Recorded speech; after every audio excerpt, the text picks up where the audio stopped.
Hello, everybody, and welcome to So What'd You Think?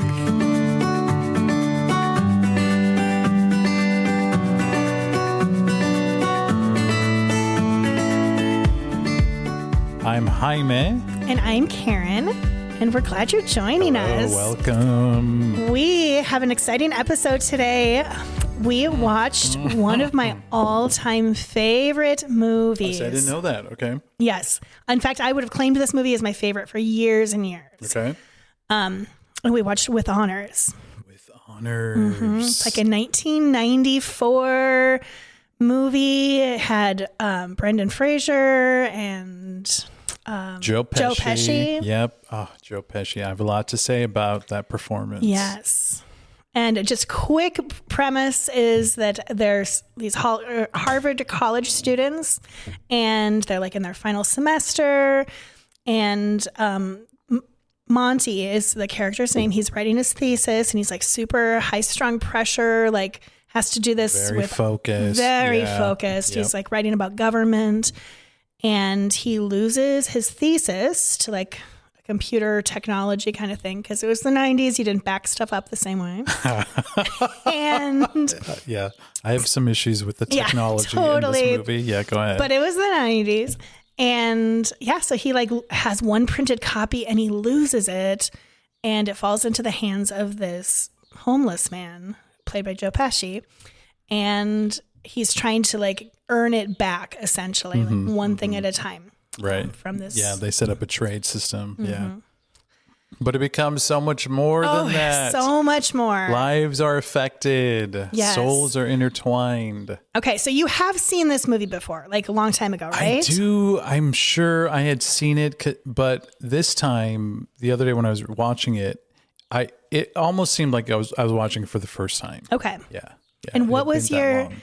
what was your impression? Just give me like your first overall impression, Okay, and then we can talk details. I'm going to be honest. The opening part, he's like running, he's on campus, like jogging.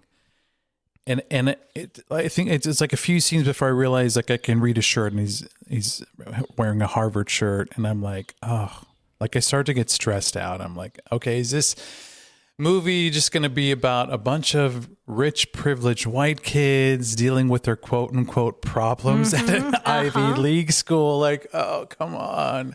Yes. And there is so much more. Like There's a lot of depth. told myself, just shut up.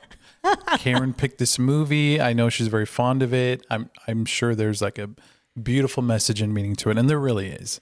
It really is a very touching movie. Good choice. Thank you. I'm glad you got past those first couple minutes, because yeah, it does kind of start that way. Like, oh, wow. It does, yeah. And it's just setting the scene, the background, and we got to get to know these characters. Yeah, I get it. I get it. But yeah, once Joe Pesci's character comes in, oh my gosh. I know. Okay. What did you think of him? The character first, and then we can talk about the acting. But okay, I can't talk about one without the other, because my whole life, actually up until I saw this the other day, I kind of have been lukewarm towards Joe Pesci. okay. He's like, I'm just not a big fan of like those big over the top characters. And he's always playing very unappealing characters. And he's like this short little Italian New Yorker. And it's very abrasive to me. So I've never been a huge fan of his. But throughout this movie, man, Joe Pesci got me. I mean, yeah, the character's terrible. I mean, he's rude, he's crude, manipulative, just very abrupt, has no, sense of decency in interacting with humans. Like he doesn't care about that. And yeah, that was really hard to get on board with. But then as the movie unfolds and all of these life lessons start to come up, and we see this huge impact this man is having on these other characters.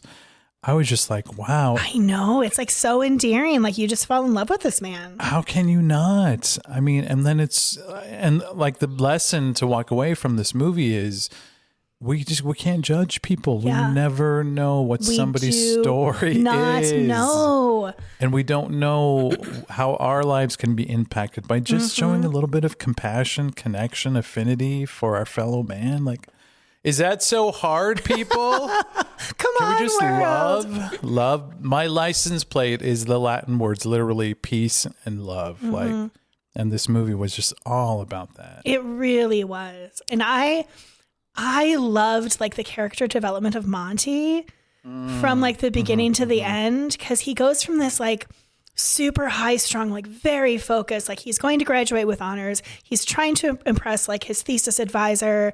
He's, you know, and he's like matching his thesis advisor's opinion. Right. And kind of like spouting off all of this stuff about government that he may or may not really believe, but he just, and then he turns into like this compassionate, loving person at the end who has prioritized like helping his new friend who was this homeless man like live out his life beautifully and like, oh, so good. So good. And speaking of his thesis, just one small little tidbit, because I did do some deep diving. So the actor playing that professor is Gore Vidal. Do you know anything about Gore Vidal? I do not. I've known like a little bit, so I did just like a little bit of more research last night. He's actually ironically like he's known for his strong opinions about government, and he's written all kinds of things about, you know, the problems with our government and how it's, you know, being less controlled by the people. So it's just very funny to see him like in this role playing like a character that's opposite of where he stands. It was kind of cool to see. Interesting. Like the Monty character kind of developing into like Gore Vidal's like actual idealism. Oh, wow. Yeah. That was cool. That was kind of cool. And I love how at the end, and I mean, spoiler alert if you haven't seen this movie, but it came out in 94. So if you haven't seen it, that's, you know, kind of on you. But you can see it now. I rented it for $4 on YouTube. Yeah, so totally. Go watch it. But if you haven't seen it, what happens at the end is Monty does not graduate with honors, and he like learns like what's really, really important to him is bigger than like, you know, an honorary certificate or grad degree. Right. I mean, he graduates and whatever, I'm sure he goes on to live a fine life. Sure. But he does not graduate with honors. But like in the funeral speech, oh my gosh. So like these 4 roommates and friends are like at the gravesite when this Joe Pesci's character, what's his name? I can't remember the character. Simon, yes. When Simon dies at the end of the movie, and Monty is reading his like obituary that he wrote, and it says like, and he's like thanking his family, and his family has become these 4 friends, like these college months ago, and like acknowledging them for each something like beautiful in their lives. And then he gets to Monty, he says something about how he's graduating life with honor and without regrets. And I'm like, oh my gosh, that just like wrecked me. That was a second tissue I had to pull out for that. The first one was part of this, like his final trip. He knew he was on death's door. He just wants to go see his son, but then the granddaughter comes out and he just yeah.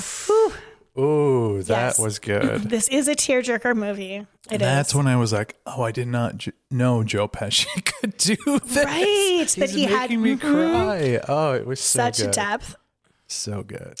And I've seen this movie dozens and dozens and dozens of times, and it gets me over and over and over again. Yeah. Over and over again. I watched it again last night to prepare for this, and yes, and I'm crying during the funeral scene again because like life is more than like graduating with honors. It's all about like, you know, having honor in your life. Yeah. Having a life you're proud of. Making all the best decisions you possibly could at every moment. Whew. This movie, I can't remember the first time I saw it, but I feel like when I was in college, towards the end of my college career, and I was writing my thesis, like I was really like searching for what was next. Like I knew I was going to graduate, but I was going to be getting this degree in human resource management. And I already kind of at this point had decided I wasn't really sure I wanted to work in a business type situation. I was close to finishing this degree, but was human resources really what I wanted to do? And Oh no. and I was writing my thesis, and I just was like searching for like, why am I doing this? What am I doing? And I remember this movie being very, very meaningful to me in that phase of life. Like I watched it on repeat my senior year in college. Oh wow. Because it just was like this guidepost of like, make sure that your priorities are aligning with who you are, not like what you think like the world would want it to be, you know? Yeah. Yeah. Or what's expected of you. And honestly, it's not like anybody was telling me what was expected of me either. Like, but I just had this notion of like, okay, I'm going to get this nice degree and honors. And, you know, like I was a little bit in like the Monty mind frame. Yeah. Well, and you were at a prestigious private Catholic school, right? Like there are a lot of high expectations. I imagine that there is a lot of pressure. Yeah, but honestly, most of it was self-imposed. And like, I even think back to like high school, like I was definitely, you know, a high achiever, and I had all of the extracurriculars and valedictorian and like all the things, but like, it wasn't like my parents punished me if I got a bad grade, or like, it's not like they put that pressure. I just like had developed this, like, this is how I do life thing. And this movie helped you. Yeah, like it helped me like name it, or like realize like kind of what could go or what could happen. I don't know how to explain that, but yeah, this movie helped me like,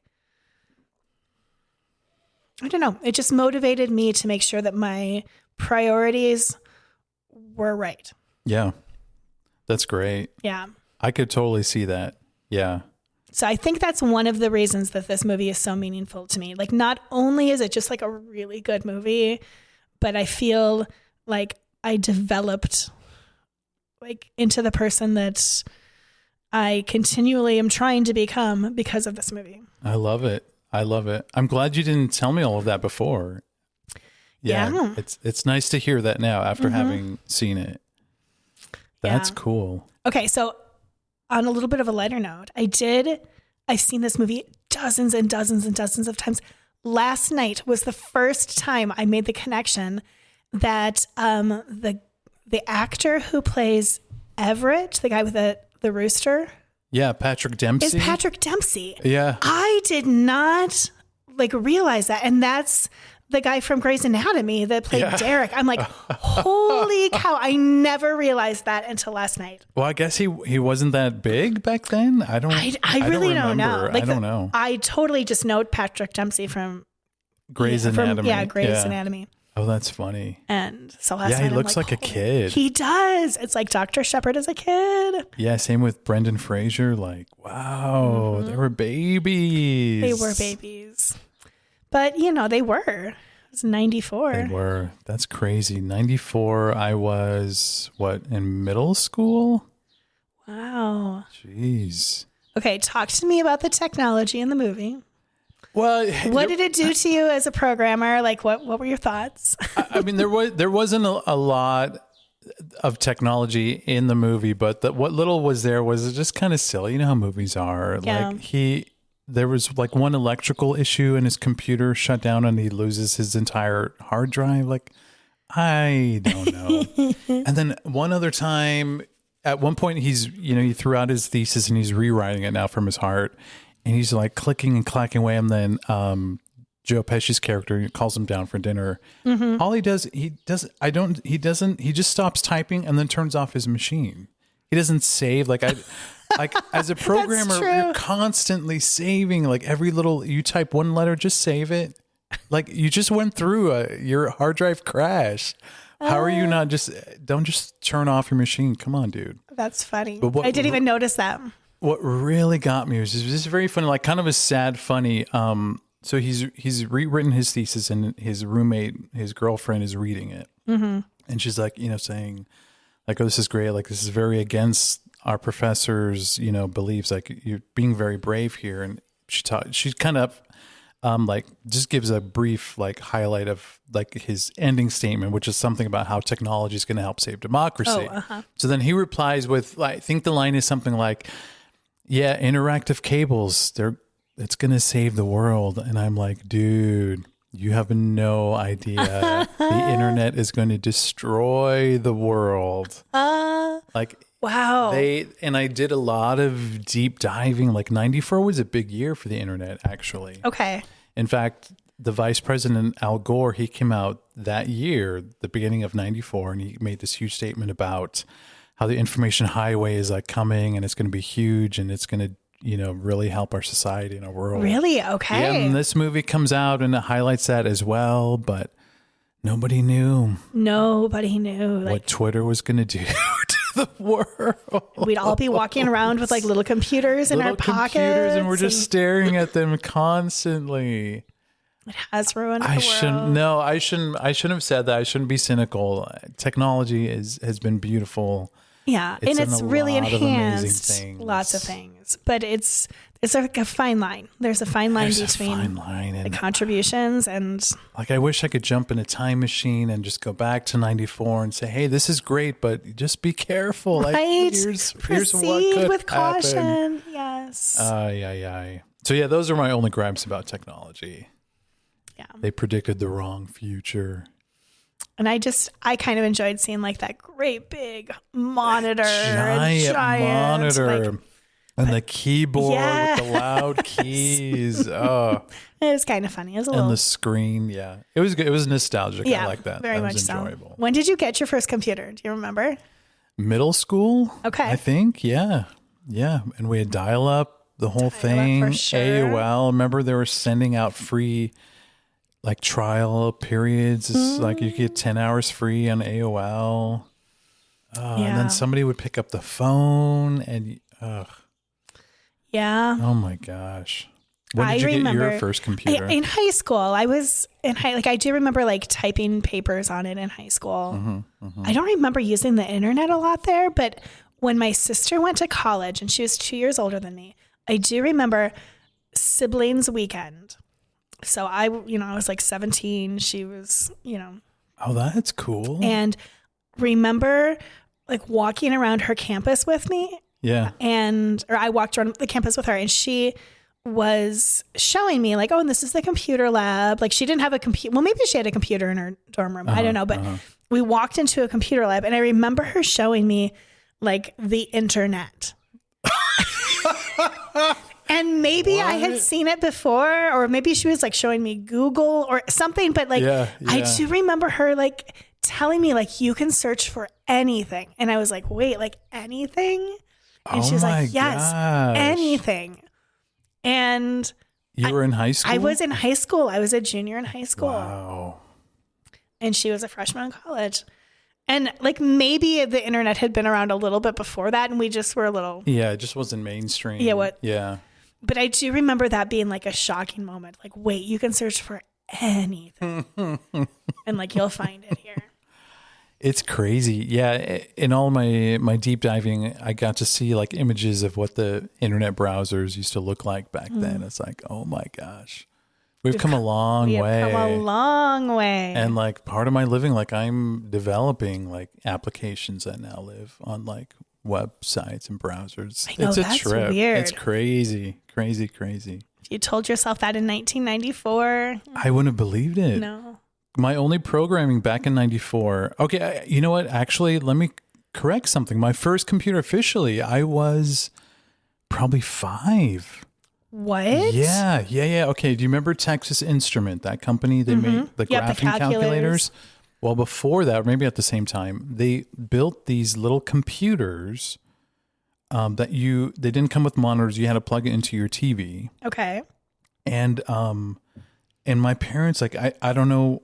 I know it was a stretch for them financially to do this, but they made it happen. I'm just so grateful. I think about it every time, like I'm doing my programming job. Like I probably wouldn't be doing this if it hadn't been for this amazingly generous gift. But yeah, it came with all these games. I think that was a primary goal, was to like give me some like video games, and like there were these like thick cartridges you like shove in, and there's simple like little Atari like games. But I remember it came with a book on programming in a language called BASIC. And I no joke, that's when I first started programming. Really? Yeah, I would go through this book. It was like a tutorial, like here's how to build this program. And I just follow along and was like experimenting, trying to build little things. Crazy. Yeah. Who knew? That's pretty cool. Yeah. Well, on that note, we should take a break. Perfect. I'm going to drink some more coffee and we'll be back in a couple minutes. Sounds good. See you soon.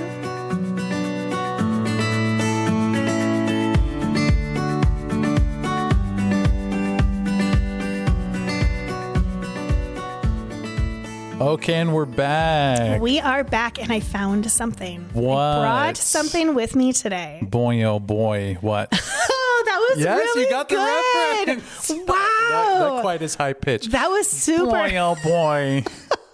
Okay, if you haven't seen the movie, that was a really good impression. Stop it. That's terrible. But thank you. Oh my Okay, gosh. what is this? It's Okay. what I'm looking. You walked in with the spiral bound book, a thin book, about 50 pages, black cover on the back, a clear cover on the front. So what is this? This is my senior thesis. No! From college. Oh my gosh. Yes, Awesome. I found it last night. This is my senior thesis from college. Wow. And I'm going to tell you a little story about my thesis. Okay. So I was a human resource management major, and my thesis is on stress management intervention in the workforce. Wait, one more time? Stress management intervention in the workforce. Oh, okay. And as part of my degree, I had to write a thesis, and it was fairly laid out, what the expectations were. I had to, give some background knowledge, impose some research, and it really was this is what chapter 1 should be. This is what chapter 2, it was, I had to do all of the work, but the guidelines were fairly laid out. Okay. And I was at this point where I was super resisting this because I like to write, but I pretty much made up my mind at this point that human resource management wasn't for me. And so it felt really, really painful to write a thesis about something that I wasn't super into anymore, but I was close enough that I'm I'm going to finish the degree. Just do it. Yeah. And so this thesis was kind of painful to write. Oof. And I remember going back and forth with my advisor because I kept wanting to put all of this creativity into it. And he was like, no, that's not what this is. This is, What do you mean creativity? Okay, well, let me just tell you the chapter. So chapter 1 is discovering the need for stress management intervention. Chapter 2 is a stress model. Chapter 3, stress management interventions. Chapter 4, effectiveness of stress management interventions. Chapter 5, implementing an effective stress management program. Boring. And I just, at this point, I was really into working in student affairs and and I wanted to do how to incorporate human resource management principles into student life on a college campus. And I felt like I had lots to say and write about that. Sure. I even had you had been working in that. Yes. Yeah. I was an assistant hall director. I'd worked summer conferences. I'd been an RA, and I even had somebody who was willing to be a co-advisor to do this. And that all sounds very you, by the way. Yes. Okay. I get and that. I came with solutions and ideas and all of this. And my thesis advisor was no. Was it Gore Vidal? But I just was crushed. And so I was fine, I will do this the formulaic, boring way. And so I had a not so great attitude about it. But I also was a super driven, hard worker person. So all of this was battling. Anyway, I finally wrote the stupid thesis. I refer to it the majority of the time as the damn book report. Oof. Yeah, that's an attitude. It was. Okay. I had an attitude. I'm not super proud of it. But I finally finished. I got his approval. Everything was fine. And I remember saying to him, is there any place in this thesis that I can put my creative spin? Wow. Okay. And he said, you may do whatever you want on your acknowledgments page. And I said, no. Okay. Knowing how sassy you get. Say less. I can't even imagine. So I thought I would read to you the acknowledgments. Okay. Okay, and it does refer to a couple of friends that were important to me. All right, here we go. Do it. Finishing my thesis is quite a big success, but I had some help along the way. This I must confess. No, it's right. Yes, I totally wrote a poem. Of course I did. Okay. So now I'll take a minute to express my gratitude to those who kept me sane and endured my many moods. First and foremost, I owe so much to my creator up above, who continued to be patient with his ever-present love. Oh. I'd also like to thank my parents, mom and dad. You've guided and supported me through happy and through sad, instilling deep within me the knowledge and desire to work toward something real, yet keep my goals much higher. Mm-hmm. Now a word of gratitude to the most patient of advisors who pushed me to new levels. Thank you, Gene Steininger. That's his name. Although there were so many who kept me on the ground, a special thanks to Jackie, whose wisdom is profound. And next, I must acknowledge Elizabeth's listening ear. You inspire and amaze me, Giz. I hold our friendship dear. Okay, now. Hi, Giz. Yes. All right, now. Now, as for motivation, it was Utz who helped me out. There were moments that he drove me, I'll admit, without a doubt. I'll come back to that. And then this next part kills me. And Sister Mary Harriet, I thank you with a smile. For your simple presence, you were with me all the while. I'll come back to that too. Okay. My thank yous seem so simple here, but I mean them through and through. I owe so many people for all the things they do. Please know I do appreciate your guidance and support. You truly have made possible this big old book report. Wow. So those were my acknowledgments in my senior thesis. And I felt so like, yes, I did it. I inserted a little bit of my personality. Like a little bit of a little middle finger a right little there. Bit of a jab, but it just really felt, but it was nice. And like, it's perfect. And it's just you. Absolutely. So there you go. Wow. That, and has anybody ever looked at this bound book of my thesis ever since? No, not a single person. But there's a copy somewhere, right? In the I'm stacks? sure. Like, I think I had to turn. Yeah. In the library or something? I don't know about that. Maybe. I don't know. Or like in the business. Like, I truly don't know. Like, my advisor definitely got a copy. What he did with it, I don't know. And like nowadays, do they print them out still? Probably not. That's a good question. Somebody let us know. What do you do now? This has been sitting on my shelf ever since. That's awesome. Okay, but I do have to tell you, so Utz is a reference to Utz, the maker of cheese balls. Oh, yeah. And like we kept like a great, like there was another person on I was like a residence hall assistant director at the time. There's somebody else on my like team that I think was also writing their thesis. And we kept this like great big thing of cheese balls in the RA office, and like both of us would just like eat from them like when we were up late like writing. And anyway, that's what that is. I love that. That's fun. And then Sister Mary Harriet was the ghost that haunted my apartment. No. Did you give her that name? I did. Is that like a legend there? I gave her the name. Okay. The building I was living in at the time, it was a residence hall owned by the college, but it previously was a convent. And so... so you know some sisters died So there. likely some did. And the person who lived in my apartment before I did, like, was 100% convinced, like, that this apartment was haunted.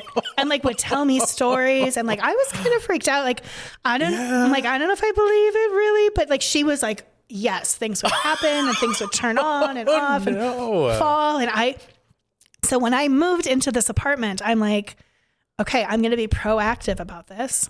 And so I just named this ghost Sister Mary Harriet. Yeah.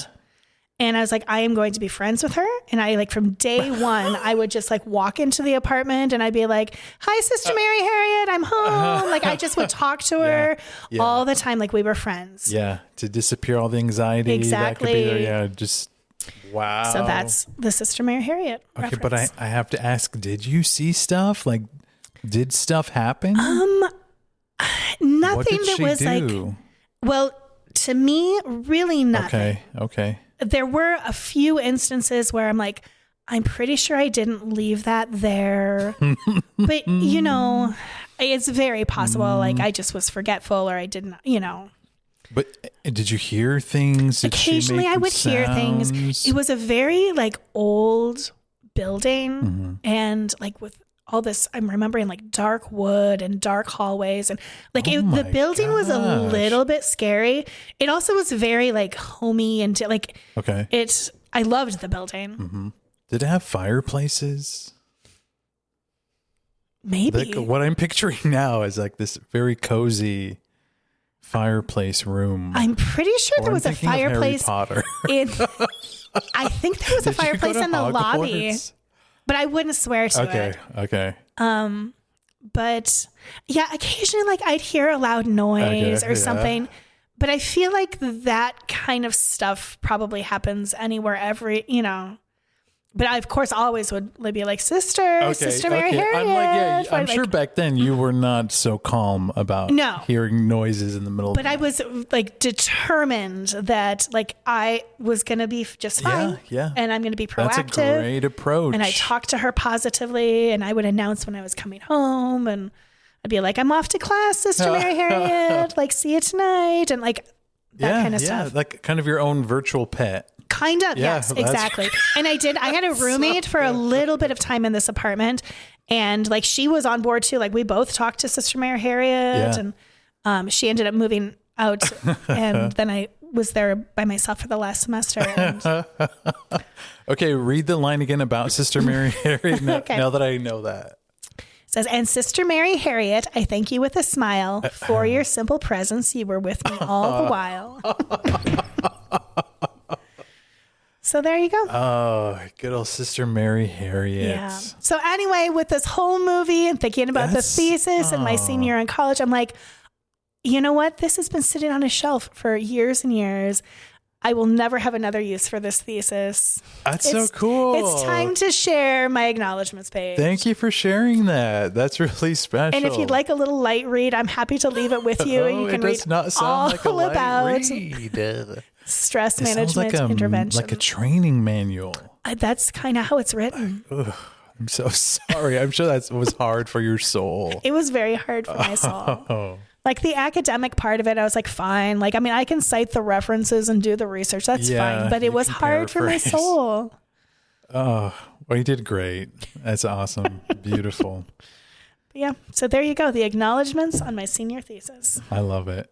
And you didn't lose it to a homeless person. You didn't have to barter. I didn't have to like Sister Mary Harriet didn't hold it ransom. Nope. All was well. I turned it in a nice civilized way. I do remember going to Kinko's to get it bound and feeling like very, very professional about Wasn't that fun? Yes. To do stuff like that? Yeah. Like that was a big deal. Yeah.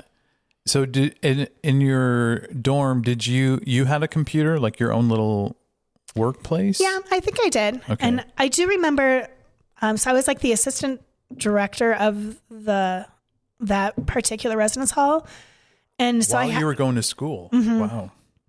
Which just meant like, I mean, there was like a hall director over me, like a professional, but I just kind of like helped with the scheduling and kind of stuff. But we also had like an office. And so I do remember using that office quite a bit to like just write because I was more focused there. Okay. But I did have a computer like in my room. And the printer was probably there, right? Probably. Do you remember when having a printer was a thing? What's still a thing for you? You just bought a new printer. I did just buy a new printer. And that floored me. I don't remember the last time I used a printer. I know. That's wild. I think part of it is like, I do have to print school stuff. And like, I've obviously printer access at work. Yeah. But like, we do actually need real paper in front of ourselves. Okay. You're teaching kids. Sure. Yeah. I'm sure you're constantly copying stuff, but like printing stuff you're writing, like that's... I don't know. That's a trip. There is.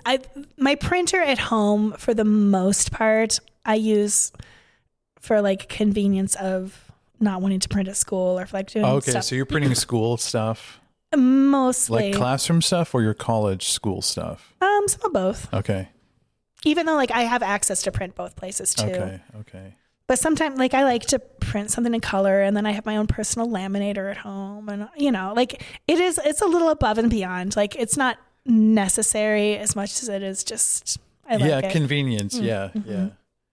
And I take it back. Actually, when I had my church job not too long ago, I was constantly printing like lineups and copying music constantly. Yeah, so no.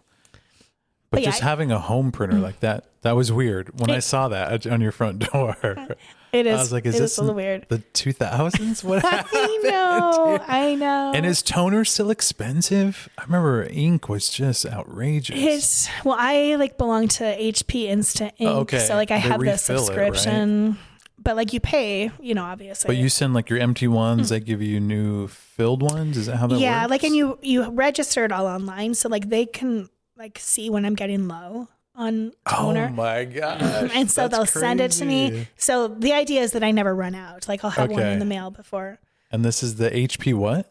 Insta Ink. Okay, sponsor us. Thank you for sponsoring us, HP Insta Ink. That's right. For all of your ink needs. For all of your ink HP needs. Insta Ink. Not sponsored, but we're open. Okay, here's the thing I wanted to share in this segment. Okay, tell me. Okay, so this is which episode? I've lost track. 7, 6, 7? I don't know. This week I just got done editing 5. Okay. Okay. So all of you probably already listened to it. Okay. The Residents. Okay. Great episode. You haven't listened to it yet. I haven't given you the copy to review yet, but it's coming. Okay. But I just want to clean up a couple things I said about my dear sweet little dog lady. I made it sound like I'm a horrible owner and I don't like her because I don't clip her nails or bathe her enough, or I give her 3 inches of bed space to sleep on. I was being hyperbolic. She is my sweet little angel. She's been my companion for years and years and years. What, 12, 13 years or something like that?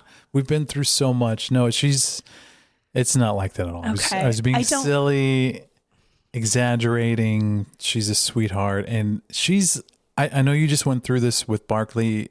He just passed away. Mm-hmm. You recently put him down. In that episode, we do talk a lot about him, and it was really sweet hearing about him. But I know, that's just around the corner for me and Lady, and I just want to. These last few months, we've been having some good bonding time. We go out on adventures and go hiking. I just want her to have the best life she can for as long as she's here. So I don't remember what you said during that episode, but. Just for the world to know, like you're a very good dog owner. I'm not great. I'm not saying I'm great and I'm the best and I'm not the most attentive, but yeah, no, I'm Lady is very I'm not a monster. I think she's okay. She's very happy. I mean, she's over there. She's a sweet girl. Taking a little nap.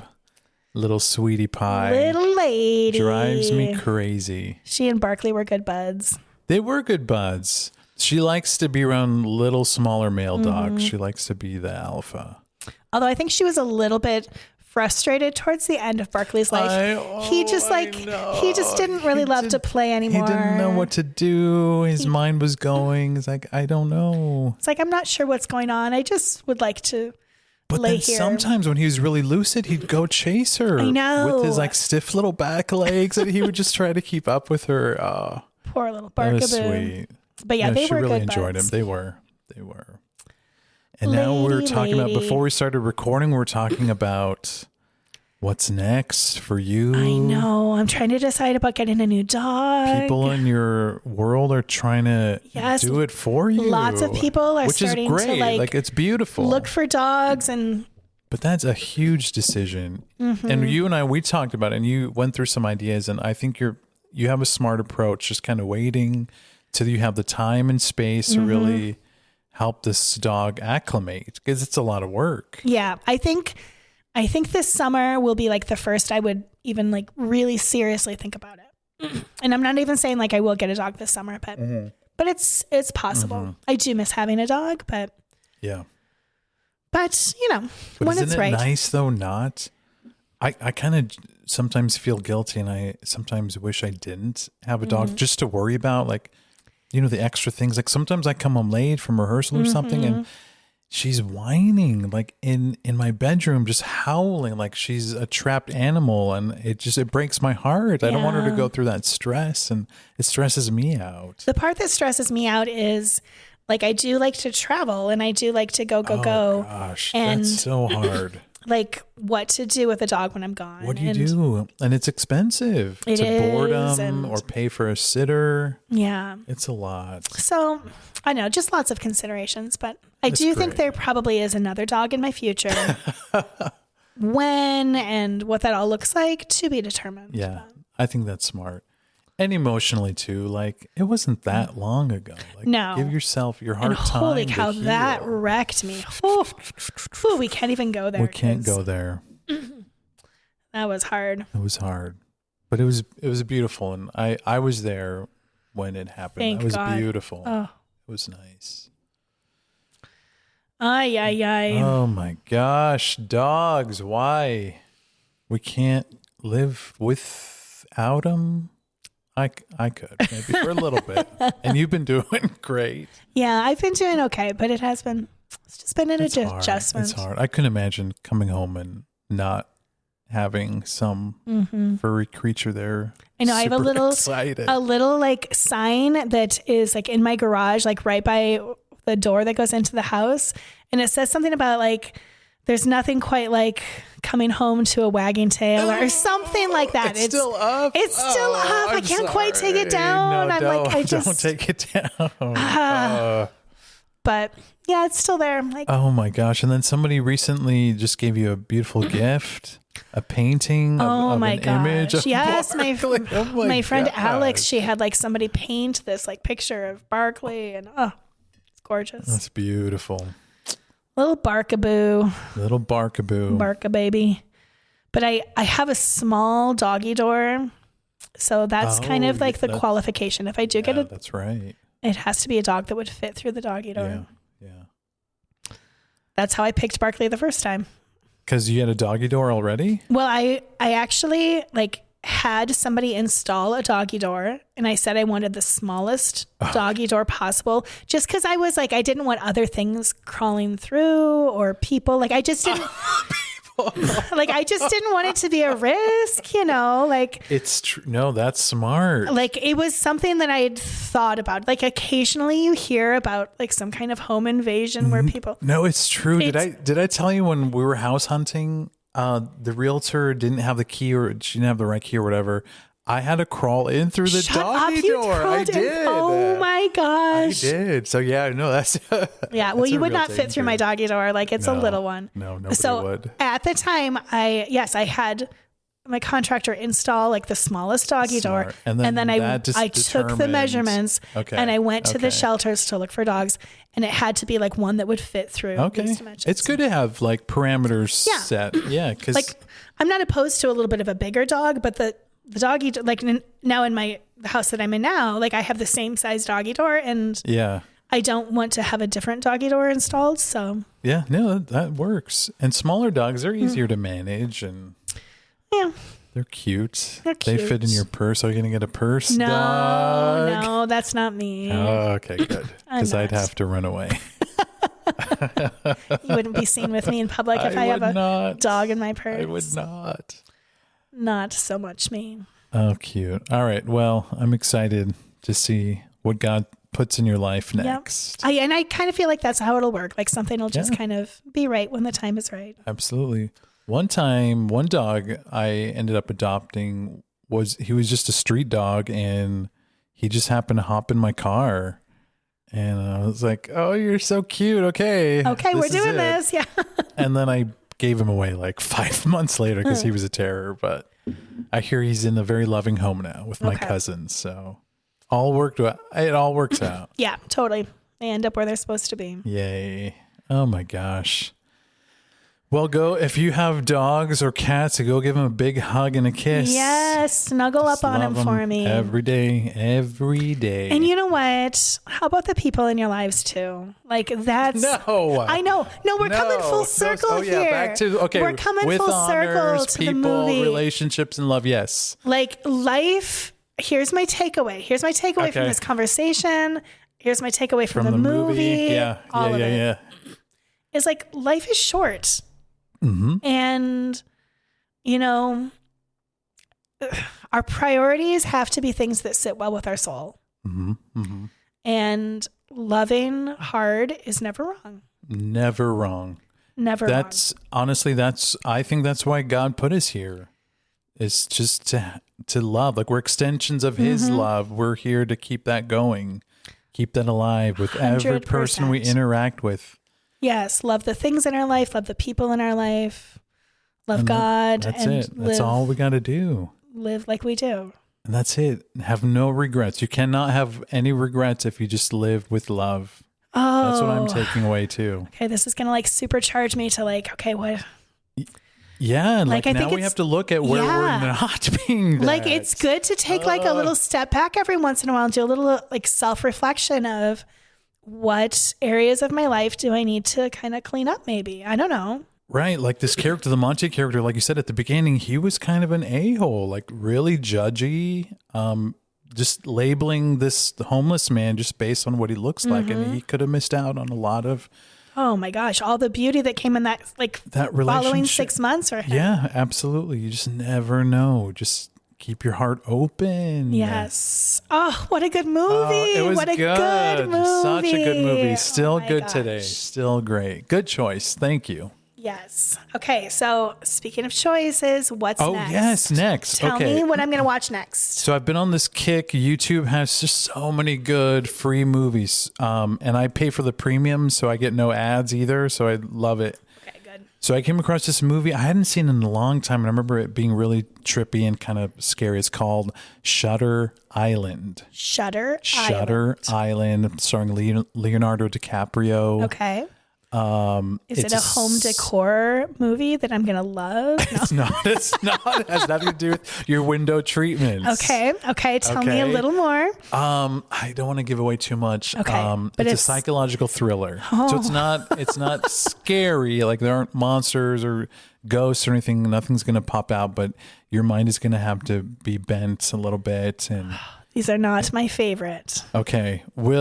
If we can schedule the time, we can watch it together. Okay. That would help. Okay. There are some challenging parts and scenes I'm already foreseeing for you. So yeah. Like that I might have to like watch through my fingers. Yeah. Or like underneath the blanket. It might just be a little, might be a little much. A little squinchy. Yeah, very squinchy. That's a great word. So anyway, we'll watch it together and then we'll talk about it. It's a good movie. It's just a great ending and it kind of leaves you stunned in silence. Like, ooh, okay, Shutter Island. What did I just see? Yeah. Okay. Yeah. I will watch it. Okay, so that will be our next episode. You are also welcome to watch it. Go watch listeners. it. YouTube for free. Thank you for sponsoring us, YouTube. Well, while we don't have any sponsors quite yet, we do have an Instagram. If you would like to follow us on Instagram, that would be amazing. Please, and share and leave comments. Yes. In fact, what's going on? Like we're on all of the major podcast platforms, so feel free to follow us there and leave a comment, leave a review. Leave some reviews on Apple Podcasts.